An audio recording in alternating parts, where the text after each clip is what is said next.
অল্প বৃষ্টি হলেই মেদিনীপুর শহরে জমে যাচ্ছে জল। নাজেহাল হতে হচ্ছে বাসিন্দাদের। কি কারণে রাস্তার উপর জমে যাচ্ছে জল সামান্য বৃষ্টিতেই? সরেজমিনে খতিয়ে দেখতে পুরো আধিকারিকদের সঙ্গে নিয়ে পরিদর্শনে বেরিয়েছিলেন মেদিনীপুর পুরসভার চেয়ারম্যান সৌমেন খান। কি দেখলেন তিনি? দেখলেন নিকাশি নালার উপরে গড়ে উঠেছে একের পর এক দোকান, ফলে নর্দমা পরিষ্কার করার কোনো সুযোগই নেই।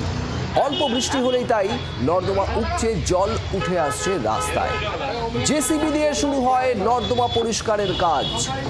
নর্দমা ঢেকে যেসব দোকানদাররা দোকান বসিয়েছেন তাদের একদিনের সময়সীমা বেঁধে দিয়েছেন পুরো প্রধান, আর এরপর এই একদিনের মধ্যে নর্দমার উপর থেকে দোকান সরিয়ে নিয়ে যেতে হবে, আর না হলে দোকান ভেঙে নর্দমা পরিষ্কার করা হবে বলেও হুঁশিয়ারি দিয়েছেন পুরপ্রধান সৌমেন খান।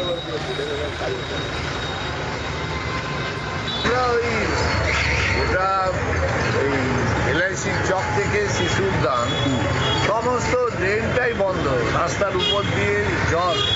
সাধারণ মানুষ আমাদের পৌরসভাকে এত গালাগালি করছে, যার জন্য আমরা কাল থেকেই ড্রেনগুলোকে ওপেন করে মাটি পরিষ্কার করে দোকানদারদেরকে বলেছি সহযোগিতা করতে। কেন সামান্য বৃষ্টিতে যদি এই রাস্তার উপর দিয়ে এক হাঁটু করে জল, আমরা তাই চাইবো ড্রেনগুলোকে পরিষ্কার করবো।